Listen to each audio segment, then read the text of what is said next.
नमस्कार सभी को। आज हम क्लास 9 की poem the road not taken को वर्ड टू वर्ड समझेंगे और साथ ही सभी इंपॉर्टेंट क्वेश्चंस को भी डिस्कस करेंगे। और मेरा वादा है कि इस वीडियो के अलावा आपको और कहीं और से इस पोइम को पढ़ने की आवश्यकता नहीं पड़ेगी। आप सभी अपने पास कॉपी पेन लेकर बैठें और सभी इंपॉर्टेंट लाइन्स को अपनी कॉपी में लिख लें। इससे आपको आंसर राइटिंग में काफ़ी हेल्प मिलेगी। चलिए स्टार्ट करते हैं। ये पोइम लिखी गई है रॉबर्ट फ्रॉस्ट के द्वारा और रॉबर्ट फ्रॉस्ट अपनी सभी पोइम्स को बेहद सरल भाषा में रचित करते हैं।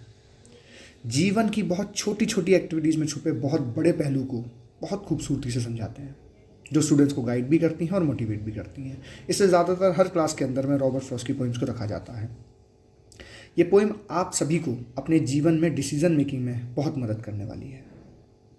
सबसे पहले हम पोइम के नेम को समझेंगे, उसके इंट्रोडक्शन लेंगे। पोइम का नाम है द रोड नॉट टेकन। इस कविता में जिस रोड की बात की जा रही है वो हमारे जीवन का प्रतीक है। In the poem the road not taken, the road symbolises our life, हमारी जिंदगी को दर्शाती है। द पोइट सेज, पोइट कहता है that the path that we don't choose, poet कहता है कि जिस रास्ते को हम नहीं चुनते, अपनी जिंदगी के जिस रास्ते को हम सिलेक्ट नहीं करते हैं, वो हमारी जिंदगी का रोड नॉट टेकन कहलाया जाता है। इसका सिंपल भाषा में मतलब सिर्फ ये है कि जिस चॉइस को हम अपनी लाइफ में सिलेक्ट नहीं करते, जिस ऑप्शन को हम सिलेक्ट नहीं करते, जिसे हमने अपने अतीत में छोड़ दिया है, वो हमारी ज़िंदगी का रोड नॉट टेकन कहलाता है। इसमें पोइट भी उस रास्ते के बारे में सोच रहे हैं जिसे उन्होंने अतीत में छोड़ दिया था, that he had left in his past. हमारे भी लाइफ में कई सारे हमारे पास ऑप्शंस आए, तो जिन रास्तों को, जिन चीज़ों को हम छोड़ते चले गए, वो हमारी ज़िंदगी के रोड नॉट टेकन कहलाए जाएंगे। और जिस रास्ते को हम चुनते हैं वो हमारा भविष्य, हमारी मंजिल तय करते हैं। The path which we have chosen, जो रास्ता हमने चुना है आज तक, वो हमारे भविष्य को, हमारी मंजिल को डिटरमाइन करेगा। इंपॉर्टेंट मैसेज ये है जो पोइट हमें समझाना चाह रहे हैं कि भाई जो विकल्प हम चुनते हैं वो हमारे भविष्य पर प्रभाव डालते हैं, और यदि हम कोई गलत चुनाव कर लें तो उससे हमें पछतावा हो सकता है, लेकिन हम उससे पीछे नहीं हट सकते। इसलिए चुनाव करते समय हमें हमेशा रास्ते को परखना ज़रूरी है, उन चॉइस को इवैल्यूएट करना ज़रूरी है। इवैल्यूएशन से मेरा मतलब उनके प्रोज एंड कॉन्स, क्या क्या फ़ायदे हैं, क्या क्या नुकसान हैं। कुछ चीज़ें हमारे लिए फ़ायदेमंद हो सकती हैं, दूसरे के लिए नुकसान हो सकता है। कुछ चीज़ें दूसरे के लिए फ़ायदेमंद हो सकती हैं, हमारे लिए नुकसानजनक हो सकती हैं। तो हमें कोई भी ज़िंदगी में डिसीजन लेने से पहले बहुत ज़्यादा वाइज होने की ज़रूरत है। यहाँ पर हम दो वर्ड्स का इस्तेमाल करेंगे, वाइज एंड इंटेलिजेंट। तो हमें हमेशा अपनी लाइफ में कोई भी डिसीजन लेने से पहले हमेशा वाइज और इंटेलिजेंट होना चाहिए, और हर रास्ते के, हर चॉइस के पहलुओं को समझना चाहिए, अच्छे और बुरे दोनों। हम वर्ड टू वर्ड डिस्क्रिप्शन शुरू करेंगे। सबसे पहले, to roads diverge in a yellow would, दो रास्ते, यानी कवि कहता है कि एक दफ़ा जब मैं येलो वुड से गुजर रहा था। येलो वुड का यहाँ मतलब है, वुड का मतलब होता है जंगल, इंग्लिश में वुड का मतलब जंगल है। I went through the woods, मैं जंगल से गुजरा। और येलो का यहाँ मतलब है ऑटम सीजन से, पत्तियाँ फीकी पड़ चुकी हैं, पीली पड़ चुकी हैं, झड़ चुकी हैं, डिकम्पोज हो रही हैं। यानी कवि के सामने अपनी ज़िंदगी में एक ऐसा पड़ाव आया, वास्तविकता की बात नहीं हो रही है यहाँ पर, लाइफ की चॉइसेस की बात हो रही है, जब उसको अपनी लाइफ में दो डिसीजन लेने होने थे या दो चॉइसेस चुननी थी। उन दो चॉइस में से वो सिर्फ एक ही चॉइस को चुन सकता था। उसने लिखा है, sorry I could not travel both, मैं दोनों रास्तों पर नहीं जा सकता था क्योंकि मैं एक अकेला ट्रैवलर हूँ, लॉन्ग आई स्टूड। इसलिए मैंने एक रास्ते को जहाँ तक देखा जा सकता था, as far as I could, देखने की कोशिश करी, जब तक वो अपनी अंडर ग्रोथ में नहीं मिल गया। अंडर ग्रोथ में मिलने का मतलब समझाता हूँ मैं आपको।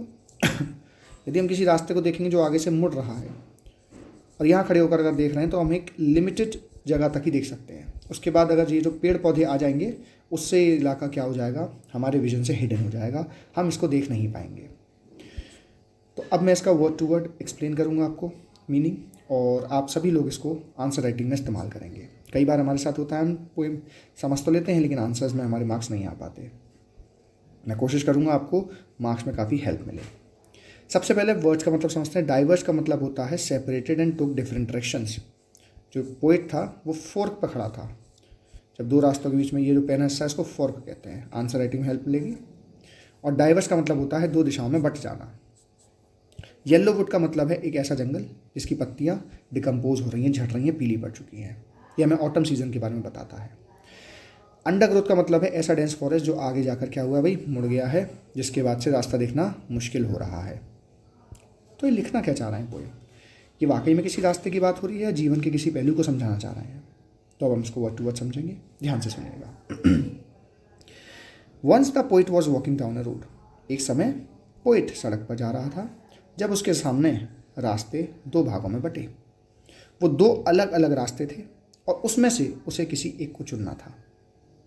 पोइट कहता है कि क्योंकि वो एक अकेला व्यक्ति है, वो दोनों रास्तों पर चल नहीं सकता एक साथ। हम भी अपनी लाइफ में एक बार में एक ही डिसीजन को ले सकते हैं, एक साथ दो नावों पर पैर नहीं रख सकते। तो he had to choose one out of these two roads, उसे इस दो रोड्स में से किसी एक को चुनना था। यहाँ पर येलो वुड्स का मतलब है ऐसा जंगल जिसमें पत्तियाँ पड़ी हुई हैं, वियरिंग आउट फीकी खराब पड़ी हुई, जिनका रंग पीला पड़ चुका है, यानी कि वो ऑटम सीजन को दर्शाते हैं जब पतझड़ होता है। लेकिन ये जो पोइम है इसमें इन पत्तियों का मतलब है एक ऐसी दुनिया से, एक ऐसे जंगल से जो कि लोगों से भरा हुआ है, पत्तियों से भरा हुआ है, और जो पत्तियां पक चुकी हैं, पीली पड़ चुकी हैं, यानी ऐसे लोग जो बहुत ज़्यादा एक्सपीरियंसड हैं, जो कई सालों से इस दुनिया में रह रहे हैं। ऐसा नहीं है जिस फील्ड को हम चुन रहे हैं, जिस रास्ते को हम चुन रहे हैं, वो हमसे पहले किसी और ने नहीं चुना हो। जो स्ट्रीम आप चुनेंगे, आपके सामने भी चॉइसेस आएंगे कि आपको आगे क्लास में क्या चुनना है, आपके करियर क्या चुनना है। हर पड़ाव पे अलग अलग चॉइसेस आती हैं। इनफैक्ट हमारा पूरा जीवन ही अलग अलग चॉइसेस का परिणाम होता है। हमारा जीवन कई सारे डिसीजन के कारण से ही ऐसा आज बना है जो हमने पास्ट में अपने लिए थे। तो यहाँ पर ये जो लोग हैं ना, ये दर्शाए गए हैं जो कि पोइट से ओल्डर हैं। The poet kept standing there, poet उस रास्ते पे खड़े होकर उसको बहुत केयरफुली देखता है, जितना देखा जा सकता था। उस रास्ते पे चलने से पहले वो ये जानना चाहता था क्या ये रास्ता उसके लिए सूटेबल है या नहीं, इसलिए उस रास्ते को परख रहा है, जांच पड़ताल कर रहा है। उसे रास्ता आगे क्यों नहीं दिखाई पड़ता? क्योंकि आगे रास्ता कर्व्ड हो जाता है और ट्रीज के कारण से, कवर होने के कारण से हिडन हो जाता है। हमारी ज़िंदगी में भी ऐसा ही होता है। जब हमारे सामने कोई चॉइस आती है, जब हमारे सामने डिफरेंट ऑल्टरनेटिव्स आते हैं, उनमें से कभी कभी हमें सिर्फ एक ही चुनने का अवसर मिलता है। We take time to think about pros and cons. उस समय पे हमें उस डिसीजन से रिलेटेड सभी प्रोज यानी सभी फ़ायदे, सभी नुकसान सोचने चाहिए कि क्या वो चॉइस हमारे लिए सूटेबल है या नहीं। कैरियर चुनते टाइम भी, फील्ड चुनते टाइम भी, पढ़ाई की कोई डिग्री चुनते टाइम भी हमें हमेशा ये सोचना चाहिए कि उससे फ़ायदे और नुकसान हमें आगे जाके क्या मिलेंगे। तभी हम एक डिसीजन ले पाएंगे जिस रास्ते पे हमें अपना भविष्य गुजारना है, अपनी ज़िंदगी को आगे बढ़ाना है। आई होप आपको फर्स्ट आंसर अच्छी तरह से समझ में आ गया होगा। तो भाई लाइफ हमारी कई सारे डिसीजन से भरी होती है, हर पड़ाव पर डिसीजन लिया जाता है। जो आदमी सारा समय सिर्फ यही सोचने में निकाल देगा कि किस रास्ते को चुनूं, किसको ना चुनूं, तो डिसीजन लेना पड़ेगा ही पड़ेगा। आज नहीं तो कल लेना ही पड़ेगा। हम सारी ज़िंदगी ऐसे ही नहीं सोच सकते कि वहीं खड़े रहें और दोनों रास्तों को निहारते रहें। और ऐसा भी नहीं कर सकते कि एक रास्ते को देखा और उसी पे भर दिए। हमें हमेशा जितने भी हमें ऑल्टरनेटिव्स मिलते हैं उन सभी को परखना चाहिए। क्या पता पहले वाले से बेटर दूसरा ऑप्शन हमें मिल जाए। Then took the other just as fair. Just as fair यानी जितना ध्यान से इसने पहले वाले को देखा, उतने ही ध्यान से इसने दूसरे वाले को भी देखा। तो कुछ देर रास्ते में देखने के बाद में just as fair having perhaps the better claim, और देखा कि जिससे उसे इस रास्ते के बारे में बेटर क्लेम मिल जाए। देखो पहला ऑप्शन देखो, दूसरा ऑप्शन देखो, दूसरे को इसलिए देखो कहीं उससे बेटर तो नहीं है। बेटर क्लेम मतलब मुझे बेटर सिलेक्शन तो नहीं मिल रहा। जब पोइट ने दूसरा रास्ता देखा तो वो ग्रासी था, जिस पर घास उगी हुई थी, एंड वांटेड वियर, या घास से मतलब है कि उस रास्ते का ज़्यादा इस्तेमाल नहीं हुआ था। ये एक ऐसा रास्ता था जिससे कम लोग गुजरे थे। अगर आप अपने आसपास के पार्क में देखेंगे तो जहाँ लोग ज़्यादा खेलते हैं या जहाँ पे ज़्यादा लोग प्रतिक्रिया करते हैं पार्क में, उस जगह की घास हट जाती है, वहाँ से मैदान निकल जाता है, ज़मीन दिखने लगती है। लेकिन जिस जगह पे कम लोग गुजर रहे होते हैं, कम लोग जा रहे होते हैं, वहाँ पर घास ज़्यादा होती है। तो उसने जब रास्ते को देखा, इसे भी ऐसे ही रास्ते दिखे। एक रास्ता जो था उसमें घास नहीं थी, दूसरे रास्ते को जब उसने देखा वो ग्रासी निकला, जो चाह रहा था कि लोग उस पर चलें। Though as for that passing there had worn really about the same, लेकिन उसने जो दूसरा रास्ता चुना चलने के लिए, जब उस पर थोड़ी दूर तक चला तो उसे पता चला ये दोनों तो एक जैसे ही हैं, यानी उन दोनों रास्तों में ज़्यादा डिफरेंस नहीं है। अब पोइट ने ऐसा क्यों कहा, इसको हम वर्ड टू वर्ड समझेंगे डिटेल से। पहले हम कुछ इंपॉर्टेंट वर्ड्स देखते हैं इस स्टैंजा से रिलेटेड। फेयर का मतलब है as good as the other one. जितना मैंने पहले वाले को देखा उतने ही ध्यान से मैंने दूसरे को भी देखा। ऐसा नहीं किया कि पहले को देखने की जल्दबाजी में मैंने दूसरे पर ध्यान ना दिया हो। क्लेम का यह मतलब है बेटर ऑप्शन से। ग्रासी का मैंने भी आपको मतलब बताया न्यूज़। एंड वांटेड वियर का मतलब है जो चाहता है कि उसका इस्तेमाल हो, जिसका काफ़ी टाइम से इस्तेमाल नहीं हुआ है। वर्ड टू वर्ड समझेंगे। The poet kept on looking at one path for a long to check if it is right path for him और नॉट। पोइट एक रास्ते को देखता है ये सोचने के लिए, ये देखने के लिए कि वो उसके लिए अच्छा है या नहीं, और दूसरे पे चलना स्टार्ट कर देता है जिस पे उसे लगता है कि वो बेटर होगा। But both paths were equally good. उसे लगता है कि दोनों पाथ ही उसके लिए ठीक रहेंगे। He says just as fair he felt that both paths have equally good. उसे अभी लग रहा है कि दोनों ही रास्ते शायद उसके लिए ठीक हैं, और वो दूसरे रास्ते पे चलना शुरू करता है। वो ऐड करता है that maybe he felt that path was better for him as it was grassy for him.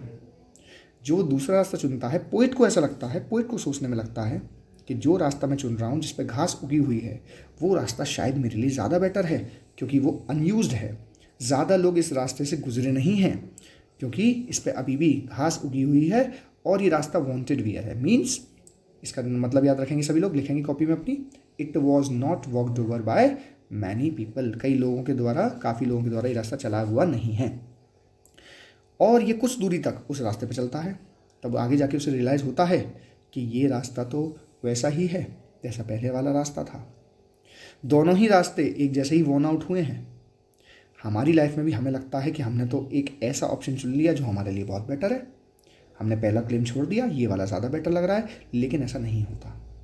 हर रास्ते के अपने बेनिफिट्स हैं भाई। हर रास्ते में आपको परेशानियाँ आएंगी, अड़चनें आएंगी, मुसीबतें आएंगी, प्रॉब्लम्स आएंगी, चुनौतियाँ आएंगी। ऐसा नहीं होगा कि जो आप चीज़ चुन रहे हैं वो आपके लिए परफेक्ट है, बेस्ट है, उसमें बुराइयाँ हो ही नहीं सकती, कभी नहीं होता। आप आज तक देख लीजिए, आपने आज तक जितने भी डिसीजन लिए होंगे, ऐसा नहीं होगा कि उनमें आपको परेशानी ना हुई हो। हर रास्तों में परेशानियाँ, चैलेंजेस एक जैसे ही होते हैं, दिक्कतें एक जैसी ही होती हैं, और हमें उनका सामना करना चाहिए। तो क्वेश्चन आ सकता है कि पोइट ने ऐसा क्यों कहा कि अबाउट द सेम। वो लगभग एक जैसे ही थे, रियली अबाउट द सेम। उसने कहा है कि जो भी रास्ते की परेशानियाँ हैं जीवन में, जो भी हम चॉइस चुनते हैं, तो परेशानियाँ दोनों ही रास्तों पर पड़ती हैं, दिक्कतें दोनों ही रास्तों पर आती है, चैलेंजेस दोनों ही रास्तों में आते हैं। हमें लगता है we think that we are choosing a better option. हम खुद को दिलासा तो देते हैं कि नहीं हमने तो बहुत ही बेटर ऑप्शन चुना है, लेकिन ऐसा नहीं होता। दिक्कतें हर जगह पर ही, आप कितना भी सोच समझ के डिसीजन ले लीजिएगा, परेशानियां तो आएंगी ही। परेशानियां बहुत ज़रूरी भी हैं, और परेशानियों के बारे में समझने के लिए हम जो सेकंड पोइम पढ़ेंगे हमारे क्लास 9th की द विन, उसमें आपको परेशानियों के बारे में बहुत अच्छे से समझाऊंगा। अब हम थर्ड स्टैंजा की तरफ बढ़ते हैं। तो थर्ड स्टैंजा को पढ़ते हैं और समझते हैं थर्ड स्टैंजा हमसे क्या कहना चाह रहा है। थर्ड स्टैंजा की लाइन टू लाइन पहले मैं पढ़ूंगा, फिर आपको एक्सप्लेन करूंगा। And both that morning equally lay. दोनों पर सुबह एक जैसी पड़ रही थी, दोनों रास्तों पर। In leaves no step had trodden black. जो वहाँ पत्तियाँ पड़ी थीं वो बिल्कुल वैसी की वैसी ही थी, कोई उन रास्तों पे कभी चला नहीं था। एक काम करता हूँ, I kept the first for another day. ये जो पहली वाली सड़क है इसको किसी और दिन के लिए छोड़ देता हूँ। येट नोइंग, ये जानते हुए भी कि रास्ते कैसे कार्य करते हैं। रास्ते ऐसे नहीं हैं कि आप इस रास्ते से गए फिर वापस से मौका मिलेगा इस रास्ते पर चलने के लिए। जिस रास्ते पे आप चलते हैं हो सकता है वो और नए रास्ते की तरफ लेके जाए, उसके आगे वाला दूसरे रास्ते की ओर लेके जाए, और आपके लिए वापस आना थोड़ा मुश्किल हो जाए। तो पोइट ने कहा है आई doubted if I should ever come back. मुझे नहीं पता कि मैं वापस आ भी पाऊंगा या नहीं। तो पोइट यहाँ पे डिसीजन मेकिंग का रिग्रेट दिखाता है। देखो, जब हमारे पास दो ऑप्शंस होते हैं, हम एक को छोड़ दें, दूसरे की तरफ बढ़ लें, तो कभी कभी हमें ऐसा लगता है कि यार काश मैंने पहले वाला रास्ता चुन लिया होता, क्या होती मेरी ज़िंदगी।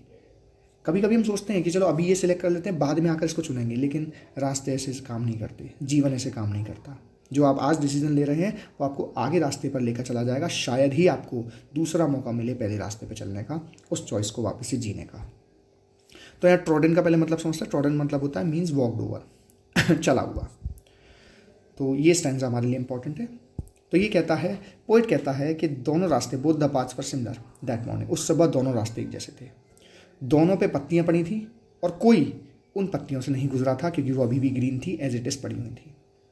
देखो यहाँ पे कंफ्यूज मत होइएगा, या अभी घास की बात हो रही थी, अभी पत्तियों की बात क्यों समझाई जा रही है। मैं आपको बिल्कुल डिटेल से अच्छे से समझाता हूँ, आपका कंसेप्ट बिल्कुल क्लियर हो जाएगा।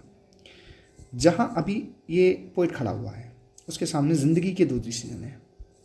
मान के चलिए डिसीजन यही हो सकता है कि उसको साइंस चुननी है या उसको कॉमर्स चुननी है या आर्ट्स चुननी है, जो भी है उसके सामने कोई भी चॉइस हो सकती है। उसको क्या करियर चुनना है, किस कॉलेज में जाना है, दोनों डिसीजन उसके सामने पड़े हुए हैं। तो देखो, पहले उसने कहा कि जो पहली सड़क पर उसने देखा वो थोड़ी सी मुड़ गई थी, उसके आगे उसे दिखाई नहीं दिया। यानी हम एक लिमिट तक ही किसी चीज़ को इवैल्यूएट कर सकते हैं, एक लिमिट तक ही उसके अजम्पशंस ले सकते हैं कि भविष्य में वो कैसी होगी, हमारे लिए कहाँ तक बेटर होगी। उसके आगे हमें भी नहीं पता, लाइफ है, कुछ भी हो सकता है। दूसरे वाले को देखता है तो दूसरे वाले पे घास होती है, यहाँ घास का मतलब ये था इस रास्ते पे कम लोग गुजरे हैं। यानी कि वो ये कहना चाह रहा है कि लाइफ में इसने जो रास्ता चुना है वो मेन स्ट्रीम नहीं चुना जहाँ से लोग गुजरते हैं। भाई आप खुद सोचिए, आपको दो रास्ते दिख रहे हैं जंगल में, और एक रास्ता बिल्कुल ट्रैक बनाता हुआ गया, वहाँ पे लोगों के कदमों के निशान हैं, गाड़ियों के गुजरने के निशान हैं, और दूसरे वाले पे ज़्यादा लोग गुजरे नहीं है, घास है। आप किस रास्ते पे चलेंगे? ज़्यादातर अधिकांश लोग पहले रास्ते को चुनना पसंद करेंगे, क्योंकि वो थोड़ा सेफ लग रहा है, क्योंकि वहाँ से ज़्यादा लोग गुजरे हुए हैं। लोग वहीं से ज़्यादा गुजरते हैं जहाँ से उनसे पहले के लोग गुजरे ज़्यादा होते हैं। लेकिन जो दूसरा रास्ता है उसमें ज़्यादा लोग गुजरे नहीं हैं, उस पर अभी भी घास उगी हुई है। यहाँ पोइट रास्तों की बात नहीं कर रहा, कैरियर की बात कर रहा है।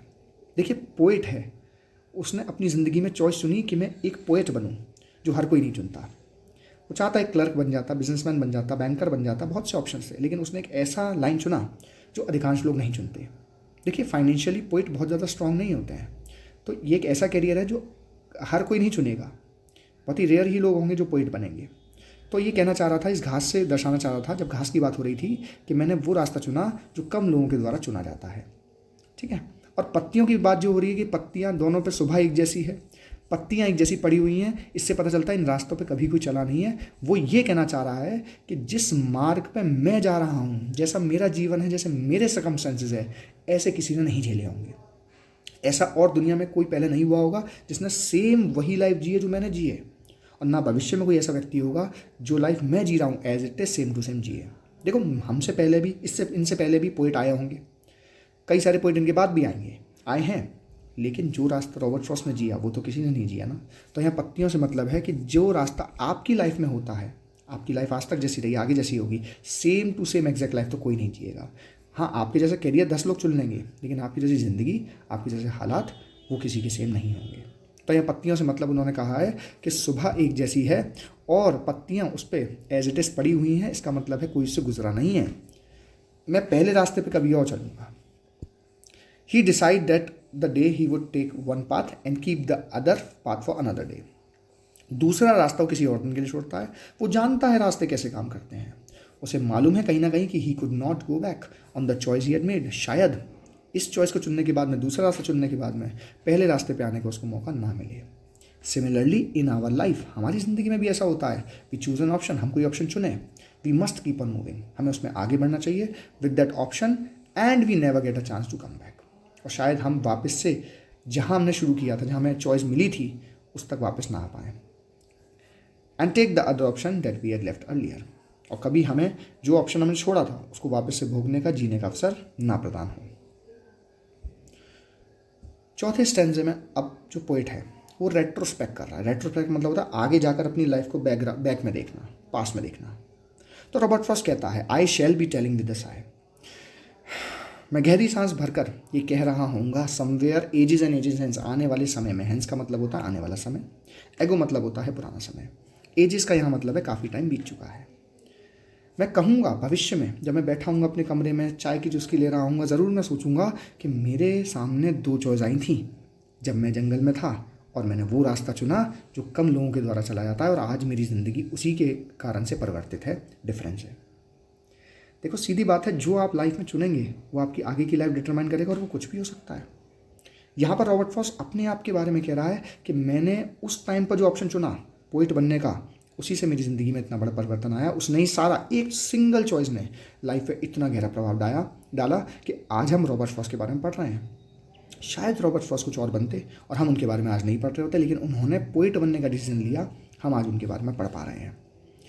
तो ये भविष्य में सोचते हुए कहते हैं, उनको ऊपर वाले स्टैंजा में रिग्रेट था कि वो पहले रास्ते पे वापस नहीं आ पाए, क्या पता मेरी ज़िंदगी कैसी होती। और आज कहते हैं कि जो रास्ता मैं चुना उससे ही आज ये डिफरेंस क्रिएट हुआ है। तो यहाँ साय का मतलब है डीप ब्रेथ, और हेंस का मतलब है आने वाला फ्यूचर, आने वाला समय। तो मैं अब राइटिंग के हिसाब से, यानी आंसर राइटिंग के हिसाब से आपको एक्सप्लेन करूँगा। He says that in future, वो कहता है भविष्य में, वो गहरी सांस लेते हुए एक समय पर सोचेगा कि मेरे पास पास्ट में, मेरे अतीत में एक लाइफ का पॉइंट आया था जहाँ मेरे पास 2 ऑप्शन थे और मैंने वो रोड चुनी जो हर कोई नहीं चुनता, जिस रास्ते से कम लोग गुजरते हैं, लेसर नंबर ऑफ पीपल के द्वारा चली जाती है। और इसी से ही that decision has decided his future, इसका भविष्य इसी रास्ते से डिटरमाइन हुआ है। Similarly in future when you grow up, आपके साथ भी ऐसा होगा जब आप भविष्य में बड़े हो जाएंगे। देन यू विल से, तब आप कहेंगे that once upon a time, मेरे सामने एक मौका आया कि जब आप छोटे थे आपके सामने भी 2 ऑप्शंस थे। द चॉइस यू मेड, और जो चॉइस आपने उस समय पे की होगी उसी से जैसे आप भविष्य में होंगे वैसे बन पाएंगे। ये बहुत ही एक स्ट्रॉन्ग मैसेज है जो सभी स्टूडेंट्स के लिए बहुत ज़रूरी है। और वो मैसेज है, ये आप आंसर राइटिंग में ज़रूर लिख कर आइएगा, that you should be wise, intelligent and careful while making choices. आप अपने ऑप्शंस में से जो भी चीज़ चूज़ कर रहे हो उसको बहुत सोच समझ कर परख कर करें, that you have in your life, because your future depends on the choice that you make today. क्योंकि जो आप चॉइस कर रहे हैं, जो आज आप चुनेंगे, वो आपके कल को डिटरमाइन करेगा। अधिकांश लोगों के साथ ऐसा होता है। काफ़ी बच्चे अपने कैरियर को चुनते टाइम कंफ्यूज रहते हैं, और कुछ लोग कैरियर माँ बाप की पसंद से चुन लेते हैं, अपनी पसंद से नहीं चुनते, जिससे कभी कभी आगे रिग्रेट होता है, ज़्यादातर केसेस में। तो आपकी ज़िंदगी का जो इम्पोर्टेंट समय है, जब आप फाइनेंशियली स्ट्रॉन्ग होना चाहेंगे, आपके पास एक फैमिली होगी, आपकी रिस्पॉन्सिबिलिटी होगी, उस सभी की जिम्मेदारियाँ डिपेंड करती हैं आपके आज के डिसीजन पर। आज के जो बच्चे हैं वो पढ़ाई की तरफ से हट रहे हैं, कुछ बच्चे जिम्मेदारी समझकर पढ़ रहे हैं। जो भी आप करेंगे, पढ़ेंगे नहीं पढ़ेंगे, आपकी चॉइस है, लेकिन वो समय, आज का डिसीज़न आपके कल पर डिटरमाइन करेगा। तो कल को सोचकर आज का डिसीजन लेना चाहिए, समझदारी के साथ में, सबसे काउंसलिंग कर पूछ कर एक इंटेलिजेंट डिसीजन अपनी लाइफ का लेना चाहिए। पोएम हमारी समाप्त होती है। आपको आंसर राइटिंग में ऊपर का पैराग्राफ मदद करेगा। अब हम इस पोएम से रिलेटेड इंपॉर्टेंट लिटरेसी डिवाइसेस को करेंगे और साथ साथ इस चैप्टर के इंपॉर्टेंट क्वेश्चन को समझेंगे। आई होप आपको अब तक लाइन टू लाइन ये पोएम अच्छे से समझ में आ गई होगी। चलिए अब हम लिटरेसी डिवाइस को समझेंगे। लिटरेसी डिवाइस के लिए मैं एक सेपरेट वीडियो भी तैयार कर रहा हूँ जिसमें इंग्लिश लिटरेचर से रिलेटेड सारे लिटरेसी डिवाइस को हम अच्छे से समझेंगे। लिटरेसी डिवाइस में सबसे बड़ी गलती क्या होती है, हम लोग इंग्लिश का एग्जैक्ट हिंदी रूपांतर करने की कोशिश करते हैं, एग्जैक्ट ट्रांसलेट करने की कोशिश करते हैं, जिससे लिटरेसी डिवाइस समझ में नहीं आते। तो इसकी मैं एक सेपरेट वीडियो तैयार करूँगा आप लोग के लिए, जिससे लिटरेसी डिवाइसेज आपको तैयार हो जाए। पहला है राइमिंग स्कीम। अभी राइमिंग स्कीम होता क्या है? राइमिंग स्कीम होती है बेटा तुकबंदी। अगर हम इस पोएम को ध्यान से देखें और तुक बनाने की कोशिश करें, तुक ज़्यादातर आखिरी शब्दों से बनता है। ये जो शब्द मैंने हाईलाइट किए हैं इनको ज़रा ध्यान से करते हैं। मैं बात कर रहा हूँ वुड। वुड साउंड पर ध्यान दीजिएगा, इसको मैंने ए सिंबल दिया। बोथ, अब भाई वुड और बोथ सुनने में एक जैसे तो नहीं लग रहे, तो मैंने इसको दूसरा सिंबल दे दिया बी। लेकिन जो तीसरा है स्टूड, अब सुनिए, वुड स्टूड सुनने में एक जैसे लग रहा है, मैंने इसको ए सिंबल दिया। Would stood could, would stood could सुनने में एक जैसे लग रहा है, ए दिया। Both and undergrowth, both and undergrowth सुनने में एक जैसे लग रहा है, बी नाम दिया। तो राइमिंग स्कीम हमारी तैयार हो गई। क्या तैयार हुई भाई? A B A B. तो आई होप अब आप किसी भी पोएम की rhyming scheme easily find out कर पाएंगे। बस तुकबंदी आपको बनानी है, थोड़ा सा वर्ड का साउंड सुनकर देख लीजिएगा, उससे आपको समझ में आ जाएगा कि कैसे तुकबंदी बैठाई जाती है। नेक्स्ट हम लिटरेसी डिवाइस को समझेंगे। नेक्स्ट लिटरेसी डिवाइस हमें दे रखा है सिंबलिज्म। सिंबलिज्म का मतलब होता है जब किसी चीज़ को बड़े सिंबल के थ्रू रिप्रेजेंट करना। तो यहाँ सिंबलिज्म का सिंपल मतलब है कि भाई जो 2 रोड्स की बात इस चैप्टर में हुई है, इस पोएम में हुई है, वो रोड्स हमारी लाइफ की चॉइसेस का सिंबल हैं। वो हमारी लाइफ को, चॉइस को समझाने के लिए एज अ रोड रिप्रेजेंट की गई है। नेक्स्ट हमारे पास लिटरेसी डिवाइस दे रखा है एनाफोरा। एनाफोरा मीन्स होता है कि जो वर्ड्स रिपीट हो रहे हैं कुछ लाइन्स के बिगनिंग में, उन्हें एनाफोरा कहते हैं। जैसे यहाँ पर जो एंड वर्ड है, ये लाइन 2nd, 3rd और 4th के स्टार्टिंग में रिपीट हुआ है। नेक्स्ट है एलिट्रेशन।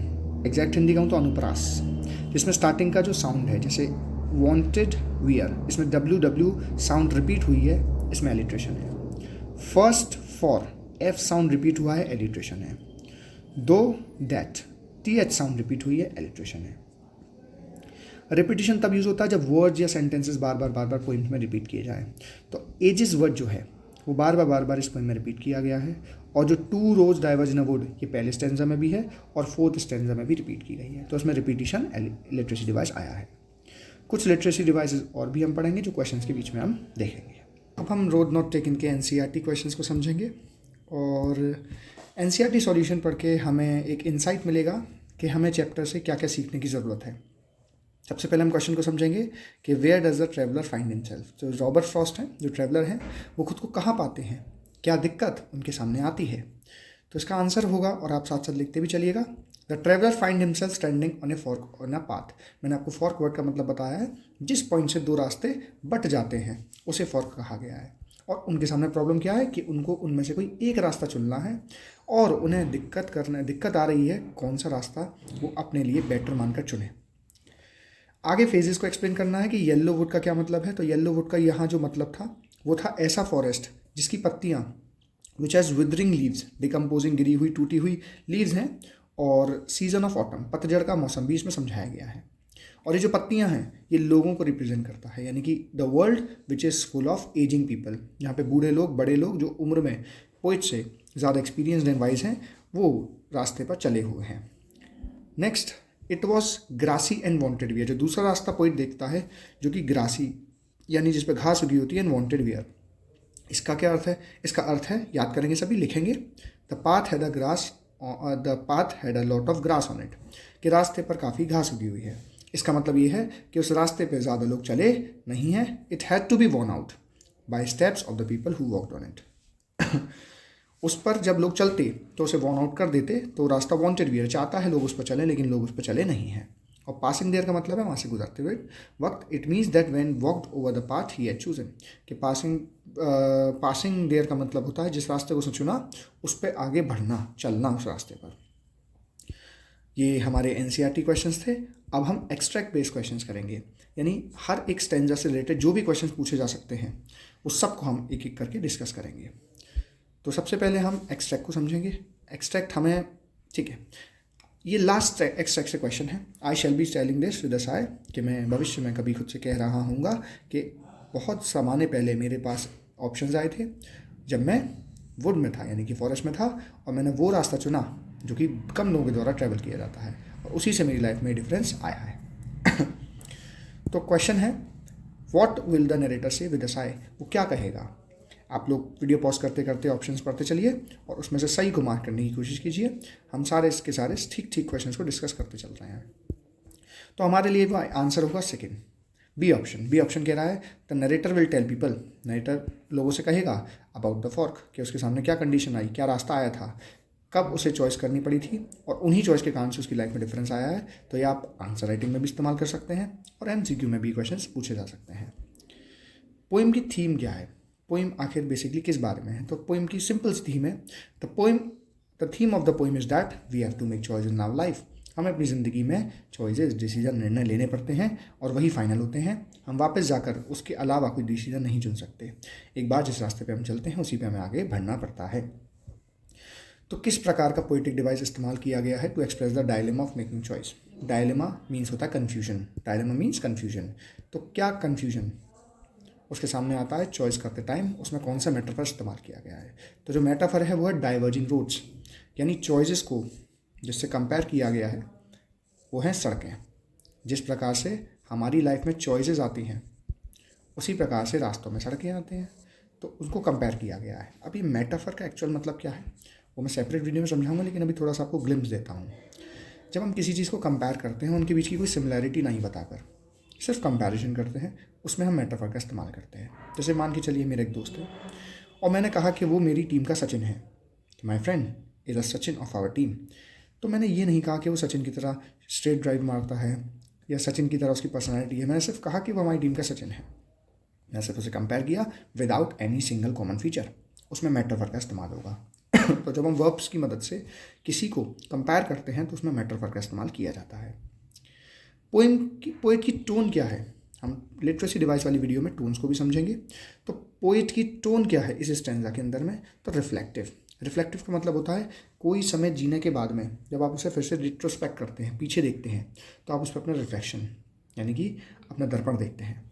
रिफ्लेक्शन का मतलब ये है कोई चीज़ आपने ऑब्जर्व कर ली हो, कोई चीज़ आपने भोग ली हो, कोई चीज़ आपने सर्वाइव कर ली हो, उसके बाद जब आप एक टाइम पर आकर पीछे देखते हैं तो समझाते हैं कि अच्छा ये सब मेरी लाइफ में इस कारण से हुआ है। तो रिफ्लेक्टिव टोन उसे कहते हैं। और देखिए इसे एलिमिनेशन से भी किया सकता था, सैडनेस नहीं थी, रिग्रेट नहीं था और चीयरफुलनेस नहीं थी, रिफ्लेक्टिव टोन था कि जो हुआ ठीक ही हुआ। नेक्स्ट हमारे सामने एक्सट्रैक्ट है and both that morning equally lay in leaves no started back, यानी कि जो पत्तियां पड़ी हैं वो एज इट इज़ हैं, सुबह एक जैसी है, उन पर कोई नहीं चला है। इसका मतलब जिस रास्ते पे हम चलते हैं उस रास्ते पे हमारे वाला कोई नहीं चल सकता, और अफसोस के साथ जताता है चलो मैं पहली वाली पे कभी और चलूँगा, ये जानते हुए भी कि रास्ते कैसे वर्क करते हैं, मैं शायद ही वापस आ पाऊँ। तो क्वेश्चन है कि Y did the poet leave the first road, poet ने फर्स्ट रोड क्यों छोड़ दी? तो क्यों छोड़ दी? बिकॉज ही लेव the first road in the hope that he would travel on it another day, ये सोचकर कि किसी और दिन इस सड़क पर चलकर देखूंगा। यहाँ बोथ का मतलब क्या है? बोथ का मतलब है टू रोड्स डेट ले in front of the poem. Poet के सामने जो दो सड़कें हैं उसके लिए बोथ का इस्तेमाल किया गया है। तो and both that morning equally lay, दोनों सड़कों के ऊपर में सुबह एक जैसी थी। वो सुबह, उस सुबह पर दोनों सड़कें एक समान दिखाई पड़ रही थी, दोनों पे ही पत्तियां पड़ी थी, कोई उन रास्तों पर चला नहीं था। Why would the poet like to come back, poet वापस क्यों आना चाहता है? तो he would like to travel by the first road, क्योंकि उसे फर्स्ट रोड का एक्सपीरियंस चाहिए, इसलिए वो वापस आने की बात कर रहा है। The expression leaves no step had trodden black, यहाँ जो लाइन लिखी गई है पत्तियाँ, जो पत्तियों पर किसी ने कदम नहीं रखे हैं वो ट्रोडन ब्लैक यानी एज इट इज़ हैं। तो पत्तियाँ गिर तो गई हैं और किसी भी ट्रेवलर ने उन आइदर रोड्स पर कभी कदम नहीं रखा। और फॉलन लीव्स, गिरी हुई पत्तियाँ अपने यूजुअल कलर्स में हैं जिसमें होती हैं, तो इट मीन्स इनके ऊपर कोई नहीं चला है। नेक्स्ट हमारे पास एक्सट्रैक्ट है। पोइट को सॉरी क्यों फील होता है? And sorry I could not travel on both, क्योंकि वो दोनों सड़कों पे नहीं चल पाया, इसलिए उसे रिग्रेट फील होता है। Y could he not travel both, क्यों नहीं चल सकता था? क्योंकि वो अकेला ट्रेवलर था, इसलिए वो दोनों सड़कों पर एक साथ नहीं चल सकता था। इसमें उसका मूड कैसा है? इसमें उसका मूड काफ़ी सीरियस है और पेंसाइव है, सोच विचार करने वाला है, चिंतित है, क्योंकि उसे अपनी लाइफ का एक इंपॉर्टेंट डिसीजन लेना है। हमें भी ज़िंदगी में जब एक इंपॉर्टेंट डिसीजन लेना हो तो हमें भी सीरियस और पेंसाइव होना चाहिए। सीरियस होना ज़रूरी है कि हर जगह मजाक ठीक नहीं, खास करके लाइफ के इंपॉर्टेंट डिसीजंस को चुनते टाइम हमें वाइस एंड इंटेलिजेंट होना चाहिए। With what choice does the narrator have to make, और क्या चुनना पड़ा उसे उन दो रोड्स में से किसी एक को चुनना था, ये चॉइसेस उसके सामने थी। नेक्स्ट स्टेंजा है हमारे सामने। Then took the other just as fair, मैंने दूसरी सड़क को भी ध्यान से देखा जिससे मुझे एक अच्छा क्लेम मिल जाए।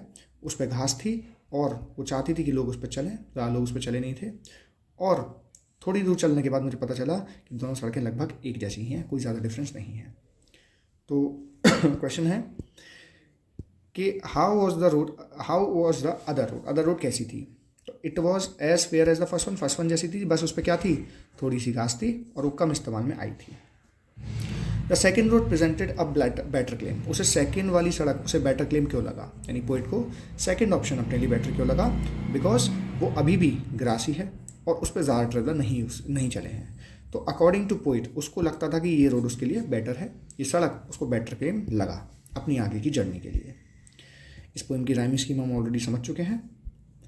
In what sense were the two road similar, किस सेंस में दो रोड सिमिलर थी? क्या उनसे एक ही डेस्टिनेशन आना था? दोनों रोड्स अनअट्रैक्टिव थी या वो इक्वली ग्रासी थी? नहीं भाई, वो दोनों ही अपीलिंग लग रही थी, दोनों ही लग रही थी कि हाँ दोनों ही रोड सही है मेरे लिए, तो इसलिए उसको दोनों रोड सिमिलर सी दिखाई पड़ रही थी। और यहाँ पे सिमिलर का मतलब आगे चल के ही पता चलेगा जब उसे पता चला कि कठिनाइयाँ दोनों की एक जैसी हैं। नेक्स्ट अब हम इस पोइम के शॉर्ट क्वेश्चंस को डिस्कस करेंगे। तो व्हाट इज़ वुड, वुड किसे कहा गया है? एंड नरेटर वुड में क्या दिखता है, क्या रास्ते सिमिलर थे? तो इसमें लिखा है भाई फॉरेस्ट है वुड। और in the undergrowth he notice two paths diverging and disappearing, और पेड़ों के बीच में उसे दो रास्ते दिखते हैं जो आगे जाकर डिसअपियर हो जाते हैं, एक लिमिट तक ही वहाँ देखा जा सकता है। No one had more grass, और दोनों सिमिलर नहीं है, एक पे ज़्यादा घास है, उस पर कम इस्तेमाल की हुई दिखाई पड़ती है। What did the narrator hope that he would do one day, वो किस चीज़ की उम्मीद करता है, ये आंसर राइटिंग में हेल्प करेगा। और क्या वो श्योर है इस चीज़ को लेकर? भाई वो उम्मीद करता है कि वो वापस किसी दिन आएगा और पहले रास्ते को चुनेगा, और वो अनश्योर है क्योंकि उसे पता है कि रास्ते ऐसे वर्क नहीं करते। वन पाथ लेट टू, ये लाइन याद करें सभी और लिखें, one path led to another and it would be difficult for him to return, और वापस आना उसके लिए मुश्किल रहेगा। Does one road seem more appealing than the other, क्या उसे एक सड़क दूसरी से ज़्यादा अपीलिंग लगती है? एग्जाम्पल देकर समझाइए। एट फर्स्ट नरेटर फॉर्क पे आ जाता है, वो अनश्योर है कि कौन सा रास्ता चुने। एक रोड उसे ज़्यादा हैवीली ट्रेवल लगती है जबकि दूसरी उसे देखकर लगती है कि ज़्यादा लोग उस पर चले नहीं हैं। उसका मन तो दोनों पे चलने का था, लेकिन वो उस रास्ते को चुनता है जिस पे कम लोग चले हैं, और वो पहले रास्ते को इसलिए छोड़ देता है कि अपनी इंटेंशन दर्शाते हुए कि किसी और दिन इस रास्ते पे चलेगा। ये इंपॉर्टेंट क्वेश्चन है। What does the poet mean when he says warn them really about the same? जब पोइट कहता है कि warn them really about the same, तो उसका आखिरी मतलब क्या है? पोइट हमें ये कन्वे करना चाहता है, he intends to convey readers को, कि दोनों सड़कें जो मिली थी उसे, कहाँ, येलो वुड्स में, अपीयर सिमिलर, एक जैसी हैं। Both appear to have been not been used, और दोनों ही सड़कें ज़्यादा टाइम से इस्तेमाल में नहीं आई थी। और दोनों सड़कों का मैंने इक्वल होने का मतलब ये भी समझाया था कि दोनों में परेशानियाँ, अपॉर्चुनिटीज़, डेंजर्स एक जैसे ही होंगे। Why did the poet leave the first road? Poet ने फर्स्ट रोड क्यों छोड़ी? Did he ever get the chance to come back for another day? क्या किसी और दिन उसको वापस आने का मौका मिला? तो the poet took the less travelled, poet ने वो रास्ता चुना जो कि कम ट्रैवल किया जाता है लोगों के द्वारा, ग्रासी था, वांटेड वेयर था। इंस्टेड ऑफ फर्स्ट को छोड़कर, ही अबेंडन द फर्स्ट रोड, वो फर्स्ट रोड को छोड़ता है किसी और दिन के लिए। But he had genuine reservations, लेकिन उसकी इंटेंशन थी, ही वॉज अवेयर, वो जानता तो था कि वो एक रास्ते पे बढ़ेगा तो शायद वापस नहीं आ पाएगा, इसलिए उसको ये मालूम था कि वो पहले रास्ते को बिल्कुल छोड़ रहा है। Why has the poet choice made all the difference? Poet की एक चॉइस से उसकी लाइफ में कैसे परिवर्तन आया, कैसे उसी एक चॉइस में उसकी लाइफ में इतना बड़ा चेंज लेके आए। ये आंसर राइटिंग के लिए काफ़ी ज़्यादा इंपॉर्टेंट क्वेश्चन है, इस पर ध्यान से सुनिएगा इसको। तो सबसे पहले तो हमने इसमें समझा कि जो fork of in the road है, यानी जो बंटवारा आता है सड़क पे, वो एक मेटाफर है किस चीज़ का? हमारी लाइफ की चॉइस का। वो एक्चुअल में कोई सड़क नहीं है, बल्कि हमारी लाइफ की चॉइस को रिप्रेजेंट करता है। जो भी डिसीजन हम अपनी लाइफ में लेते हैं, अकॉर्डिंग टू रॉबर्ट फ्रॉस्ट, जो दो रोड्स हैं वो ऑल्टरनेटिव रूट्स हैं, दो अलग अलग ऑप्शंस हैं, दो अलग अलग दिशाएँ हैं, दो अलग अलग चॉइसेस, कैरियर, कुछ भी हो सकता है। और one must confront the dilemma, और हर किसी की लाइफ में ये कन्फ्यूजन आता ही आता है जिसे उसे कन्फ्रंट करना ही पड़ेगा। He chooses an unconventional and risky life path. Robert Frost ने खुद अपनी लाइफ में एक ऐसा पाथ चुना जो अनकन्वेंशनल था, जो नॉर्मली हर कोई इस्तेमाल नहीं करता था, जो आमतौर पर इस्तेमाल में नहीं था। उन्होंने रिस्की पाथ चुना क्योंकि he decided to be a poet. उन्होंने डिसाइड किया कि वो एक पोइट बनेंगे, जो हर किसी के द्वारा चुना नहीं जाता। इसी से ही उनकी ज़िंदगी में बहुत बड़ा परिवर्तन आया। Perhaps he would realise later in life, और बाद में जाकर उन्हें एहसास हुआ that he had chosen a less rewarding alternate than one he had left, कि उन्होंने he had chosen less alternative than one he had left, कि उनको ऐसा लगता था कि शायद वो जो रास्ता चुनते वो और बेटर हो सकता था। देखिए, रिग्रेट्स हर किसी की लाइफ में होते हैं। कभी कोई अपनी जिस पोजीशन पर है उससे सेटिस्फाई शायद ही कभी हो पाता हो, तो हर किसी के मन में एक कसक रह जाती है कि काश मैंने वो रास्ता चुन लिया होता। हमें मालूम नहीं कि उसका परिणाम क्या होता, लेकिन जो चीज़ नहीं मिलती है उसको पाने की वैल्यू कुछ ज़्यादा ही होती है। उसी तरीके से इस आंसर को फ्रेम भी किया गया है। रोड नॉट टेकन लाइफ का मेटाफर है, इसको समझाइए। तो ये वाला क्वेश्चन हम ऑलरेडी समझ चुके हैं। इसके जैसा ही आप बस वीडियो पॉज करके इसके आंसर्स को लिखते चलिए और याद करते चलिए। पोइट ने ये डायलेमा सॉल्व कैसे किया, उसने कौन सी रोड को चुना? तो the road represent two perspective of life, they represent two parts in life. दो रास्ते को दर्शाती है, दो एटीट्यूड को दर्शाती है और दो कैरियर्स को भी दर्शा सकती है। डायलेमा क्या है? सही चुनना और रिवॉर्डिंग चुनना। इस चीज़ में स्वार्थी हो जाए तो कोई दिक्कत नहीं है। हमें लाइफ में अपने लिए बेटर ऑप्शन चुनना चाहिए, पहले अपने लिए ही चुनना चाहिए, जिसके बाद हम बाकियों को भला कर सकें। Two roads diverge in opposite direction, दो अपोजिट दिशाओं में जाने वाले रास्ते थे, दोनों ही अट्रैक्टिव और फेयर लग रहे थे, लेकिन पोइट ने पहला वाला किसी और दिन के लिए छोड़ा और वो चुना जो कि wanted wear, less travelled by है, जो कि लेस कन्वेंशनल है, ज़्यादा आमतौर पे लोग चलते नहीं हैं, लेस पॉपुलर है एंड रिस्क फ्री ऑप्शन है। उसके अकॉर्डिंग उसने एक रिस्क फ्री ऑप्शन चुना है, उसे लग रहा है। What is the main problem और dilemma of the poet? The road not taken by Robert Frost is about dilemma. ये पूरी पोइम एक डायलेमा के बारे में ही है और ज़िंदगी के सही डिसीजन लेने के बारे में बताती है। He is under the impression that he can use the option he set aside for next day. उसे लगता है जो आज ऑप्शन आज उसने छोड़ दिया है वो किसी और दिन के लिए रखेगा। वट एवर रोड और वे ही चूजेस, और जो रास्ता उसने चुना है इट विल मेक और ब्रेक हिज लाइफ। इससे इसकी ज़िंदगी आगे बढ़ेगी। Sometimes after long time he will have to repent for taking the less travel one. हो सकता है आगे उसे पछतावा भी हो, जो रास्ता उसने चुना वो लेस ट्रेवल्ड है, हो सकता है आगे उसे पछतावा हो, but it did not turn out to be a particularly rewarding option और चॉइस। लेकिन आगे चलकर उसे कोई ऐसा बहुत बड़ा उसे बेनिफिट नहीं दिखाई दिया। रिग्रेटफुल टोन में उन्होंने कहा कि मैंने फर्स्ट सुन लिया होता तो बेटर रह सकता था। ये हम पोर्शन कर चुके हैं क्वेश्चन। आइए डिस्कस द एंटिसिपेशन और remorse in road not taking. There is fair amount of irony in the poem. अभी आयरनी का मतलब क्या होता है? आयरनी को अगर सिंपल सरल भाषा में समझाया जाए तो ऐसे समझाया जा सकता है कि एक ह्यूमरस चीज़ भी है और थोड़ा सा बुराई भी है। कैसे समझाता हूँ? चारों तरफ पानी है और व्यक्ति समुद्र में प्यास से मर जाता है, तो ये आयरनी है। हमें दिखाई पड़ रहा है चारों तरफ पानी और व्यक्ति प्यास से मर गया। किसी व्यक्ति का एक्सीडेंट एम्बुलेंस से हो जाए तो बहुत ही आयरॉनिकल बात है। किसी व्यक्ति की मृत्यु उसके जन्मदिन वाले दिन हो जाए, बड़ी ही आयरॉनिकल बात है। तो इस पोइम में भी एक आयरनी थी। कैसे थी? And it is also infuse with anticipation of remorse, और थोड़ा सा पछतावा भी दिखाई पड़ता है।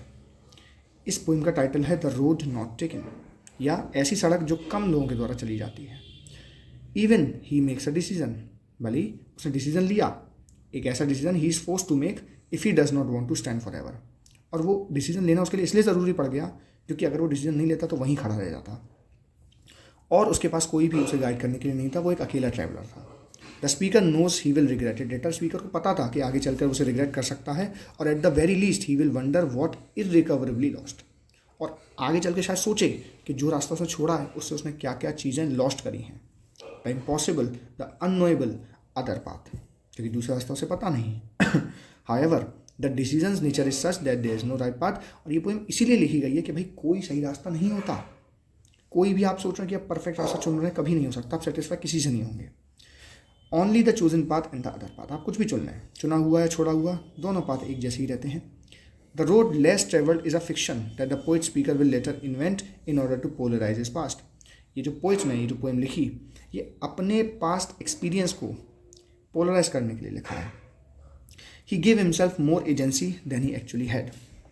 What is sighed for ages and ages not so much the wrong decision as the moment of decision. क्योंकि भले ही आगे आज आप कोई भी डिसीजन चुने, हो सकता है आप एक ऐसे पड़ाव पे पहुँचे कि आप उस रास्ते पे अफसोस ही करें। आपके मन में हमेशा एक मलाल रहेगा कि काश मैंने दूसरा रास्ता चुन लिया होता। Moments that one on the top of other, क्योंकि आपने एक के ऊपर एक चुना है, दूसरा छोड़ा है। Mark the passing of life, और एक के ऊपर एक रास्ते आप चुनते चलते हैं, ज़िंदगी बीतती चलती है। This is the more primitive form of remorse. यही पछतावे और किसी चीज़ को त्यागने का एक प्रिमिटिव फॉर्म है कि आगे बढ़ते चलना है, रास्तों को छोड़ते चलना है। और जो रास्ते छोड़ते चल रहे हैं, इसीलिए पोइम का नाम द रोड नॉट टेकन लिखा गया। What appeals to you in the poem. आपको सबसे ज़्यादा पोइम में क्या अपीलिंग लगा? तो इस पोइम को, इस आंसर को आप अपनी तरफ से भी लिख सकते हैं, लेकिन इसमें आपको आंसर राइटिंग में हेल्प मिलेगी, तो आप इसको पॉज करके अच्छे से लिख कर पढ़िएगा। हम सिम्बलिज्म वाला क्वेश्चन पढ़ चुके हैं, लेकिन ये लॉन्ग में है तो आप ठीक से इसको पढ़िएगा। मेटाफर वाला क्वेश्चन पढ़ चुके हैं। मेटाफर ये है कि ज़िंदगी भी तो एक पजल ही है, और यहाँ पे जो पजल है उसको रोड्स के रूप में दिखाया गया है। ये क्वेश्चन मैं डिस्कस करवा रहा हूँ। Bring out the contrast and similarities between two roads mention in the poem. तो both roads mention in the poem are branched off same roads. एक ही सड़क से टूटकर बाकी की रोड निकली हैं, दोनों रोड्स निकली थी, और येलो वुड्स में थी जहाँ पर दो रास्ते बटे हुए थे। दोनों पर पत्तियाँ एक जैसी थीं, और वहाँ पर आकर ट्रैवलर परप्लेक्स हो जाते हैं। परप्लेक्स का मतलब कन्फ्यूज़ हो जाते हैं कि किस रास्ते को चुनें। फिर वो उसे केयरफुली एग्जामिन करते हैं in contrast to other road. और कॉन्ट्रास्ट की अगर बात करें तो एक सड़क पे तो वेल ट्रेवल्ड लगता था, लोग निकले हैं, मेजॉरिटी ऑफ पीपल ने ज़्यादातर इस रोड को चुना है। और जो दूसरी थी वो थी जिस पर ज़्यादा लोग नहीं चले थे। जिस रास्ते पर ज़्यादा लोग चले थे वो कम डिफ़िकल्ट लग रही थी, क्योंकि भाई लोग ऑलरेडी उससे गुजर चुके हैं। However it takes a turn and it ends can not be seen. और उस सड़क का एंड भी नहीं देखा जा रहा था, क्योंकि वो अपनी अंडरग्रोथ में छिप गई थी। तो उसका डेस्टिनेशन से प्रिडिक्ट किया जा सकता था, ठीक है, सोचा जा सकता था, मतलब एग्जैक्टली प्रिडिक्ट नहीं कर सकते थे, बस अजम्पशन लगाए जा सकते थे कि क्या होगा कैसा होगा। और उन सुबह दोनों सड़कों पे एक जैसी ही पत्तियाँ पड़ी थी, क्योंकि उन पर किसी ने भी आज तक वेंचर नहीं किया था। दोनों ही रास्ते अगर एक बार चुन लिए गए, दोनों में से कोई भी एक रास्ता चुन लिया गया तो एक को ही फॉलो करना है। आगे चलकर which ever road was not taken would be look better S S nostalgia. और अंत में जाकर जब आप पास्ट को देखेंगे तो आप उस सड़क के बारे में सोचेंगे जिसको आपने छोड़ दिया है। नॉस्टैल्जिया मतलब होता है बचपन की यादों को ताज़ा करने वाली फीलिंग। और हर वक्त व्यक्ति सोचेगा, विचार करेगा कि यार मैंने वो चुना होता तो कैसी ज़िंदगी होती। दो रोड्स को डिस्क्राइब करना है, ये क्वेश्चन हम ऑलरेडी इस प्रकार का डिस्कस कर चुके हैं। As a poet who took the road not taken by many people, write a letter to your friends saying it has made all the difference. अब एज अ पोइट आप लिखिए who took the road not taken by many people. अगर आप भी कोई ऐसा रास्ता चुनते जो ज़्यादा लोगों के द्वारा ट्रैवल नहीं किया था, तो आप अपने दोस्त को किस तरह से लिखेंगे कि उसने कैसे मेरी लाइफ में चेंजेस लेकर आया। ये आंसर सभी लोग अच्छी तरह से रीड करेंगे। इसका देखिए कोई एग्जैक्ट एक आंसर नहीं हो सकता। आप इस आंसर को अच्छे से पढ़िए जिससे आपको एक इनसाइट मिले अच्छे से आंसर राइटिंग का। क्या मॉरल की बात करी गई है रोड नॉट टेकन में, इसको भी हम ऑलरेडी पूरे पोइम में समझ चुके हैं, तो आपको एक बार इसको रीडिंग कर लेना चाहिए। Why does the poet doubt he should ever come back, इस क्वेश्चन को भी हम डिस्कस कर चुके हैं, क्योंकि भाई एक बार डिसीजन लेने पे कोई टर्निंग बैक नहीं होता, one road leads to another, वापस आना इम्पॉसिबल है। Next, does the poem the road not taken symbolises और रिवील्स अ मीनिंग और aspect of freedom and responsibility, क्या ये सड़क आज़ादी और रिस्पॉन्सिबिलिटी को भी दर्शाती है? पहले इस क्वेश्चन का पूरा ओवरऑल मतलब समझिए। देखिए, जो भी सड़क आप चुनेंगे, आप आज़ाद हैं, कोई भी चुन सकते हैं, आप आज़ाद हैं, यू हैव अ फ्रीडम कि आप कोई भी रास्ता सेलेक्ट कर सकें, लेकिन जो भी आप चुनेंगे उसके लिए रिस्पॉन्सिबल भी आप हैं। तो रिस्पॉन्सिबिलिटी और फ्रीडम को कितनी खूबसूरती से इस पोइम में जोड़ा गया, उसी के बारे में क्वेश्चन हमसे पूछा गया है। Poem reveals the complexities of what appears to be a simple decision, एक छोटा सा सिंपल सा डिसीजन कि भाई क्या करना है, कहाँ जाना है, बहुत ही खूबसूरती से कॉम्प्लेक्सिटी साथ दर्शाया गया है। नरेटर्स पूरी पोइम में कॉन्फ्लिक्टेड है, कॉन्फ्लिक्ट मतलब अपनी बात को अगेंस्ट कर देना कि किस रास्ते को चुने। Even after some thought the fact as is had one really about the same, और कुछ दूर चल के तो उसे ये भी लगता है कि दोनों सड़कें एक जैसी हैं, और एक सड़क के लिए अफसोस भी करता है कि काश मैं कभी वापस आ भी पाऊंगा। वो खुद को परस्यू करना चाहता है कि जो रास्ता उसने चुना है वो बढ़िया है, ही इज़ कॉन्फिडेंट कि भविष्य में कहेगा कि जो रास्ता उसने चुना है उसी से उसकी ज़िंदगी अच्छी हुई है। लेकिन इसको ऐसे भी समझ सकते हैं कि दूसरा रास्ता चुनने का तो उसके पास वैसे भी, दूसरा रास्ता कैसा था ये जानने का तो वैसे भी उसके पास कोई एक्सपीरियंस था ही नहीं ना। हमने कुछ रास्ता चुन लिया, हमने कहा अरे देखो हमने जो चुना वही बढ़िया रहा, अरे हमें पता ही क्या है कि दूसरा रास्ता कैसा था, पहला रास्ता जो हमने छोड़ा वो कैसा था। तो ये टोन पोइट की भी है, पोइट ने भले ही एक अच्छा रास्ता चुना, दुनिया आज उसको जानती है, लेकिन क्या पता फर्स्ट रास्ता कहाँ ले जाता। लेकिन खुद की तसल्ली के लिए वो आगे कहता है कि जो रास्ता मैं चुना उसी से ही सारा डिफरेंस क्रिएट हुआ है। तो जो पोइम है वो फ्रीडम, चॉइस की ओर, आपकी अपनी चॉइस है, आप स्वतंत्र हैं कुछ भी चीज़ सेलेक्ट करने में, उसके बारे में बताती है। लेकिन ये भी बताती है कि जो आप चीज़ सुनते हैं उसकी रिस्पॉन्सिबिलिटीज़ भी होती हैं। देखिए, अच्छे कर्म, बुरे कर्म, झूठ बोलना, सच बोलना, ईमानदार होना, बेईमान होना, ये सब आप आज़ाद हैं, हर कोई कर सकता है। आप जैसे चाहें वैसे झूठ बोल सकते हैं, जैसे चाहें वैसे सच बोल सकते हैं, ये आपकी फ्रीडम है। लेकिन साथ में ये याद रखिएगा, रिस्पॉन्सिबिलिटी भी आपकी है, झूठ के जिम्मेदार भी आप हैं, सच के जिम्मेदार भी आप ही हैं। तो फ्रीडम और रिस्पॉन्सिबिलिटीज़ दोनों आप ही के ऊपर हैं। बहुत बच्चे मैं देखता हूँ कि माँ बाप पर अपने कैरियर का रोना गाते हैं कि मेरे माँ बाप की वजह से मेरा कैरियर ऐसा है, मेरे माँ बाप की वजह से मेरी लाइफ ऐसी है। देखिए, विश्वास मानिए इस बात को कि कोई भी जिम्मेदार नहीं है सिवाय आपके। कोई आपसे पूछने नहीं बैठा कि जिम्मेदारी आप किसको मानते हैं, कोई फ़र्क नहीं पड़ता किसी को भी। आप अपनी लाइफ के खुद ही रिस्पॉन्सिबल हैं, ये बात याद रखिए हमेशा ही। इस पोइम में भी ये इंडिकेट किया गया है कि आपको ओवरथिंक नहीं करना है, सोच समझ के डिसीजन लेनी है, आगे बढ़ना है। ऐसा नहीं कि आप कहीं खड़े होकर सोचे ही जा रहे हैं, लाइफ लगा दी आपने एक ही डिसीजन को लेने के लिए। और ये भी समझाया गया कि छोटे से एक डिसीजन से कितनी बड़ी ज़िंदगी, मतलब कितने बड़ा परिवर्तन लाया जा सकता है। एक माइनर सा डिसीजन आपकी पूरी ज़िंदगी बदल के रख देगा। और यही लाइफ चेंजिंग एक्सपीरियंस नरेटर के द्वारा भी एक्सपीरियंस किया गया। At the very least he has a choice, और कम से कम उसने ये तो कहा कि मेरे पास कम से कम चॉइस तो थी, दो रास्ते तो थे, तो फ्रीडम थी, रिस्पॉन्सिबिलिटी भी संभाली इसने, और एक रास्ता चुना सोच समझ के परख कर। इसने पहले रास्ते को देखा तो दूसरे को भी देखा, जांच पड़ताल कर ही किसी रास्ते को चुना। तो यहाँ से हमारे इस चैप्टर के सभी क्वेश्चंस, इंपॉर्टेंट क्वेश्चंस खत्म होते हैं। इसके बाद से आपको कहीं से इस चैप्टर को तैयार करने की आवश्यकता नहीं पड़ेगी। आई होप आपको चैप्टर वर्ड टू वर्ड समझ में आ गया होगा। अगर आपको इसके बावजूद भी कोई भी प्रॉब्लम लगती है, कोई भी कन्फ्यूजन लगता है, तो आप कमेंट सेक्शन में ज़रूर बताइएगा। आपका दिन शुभ हो। राधे राधे।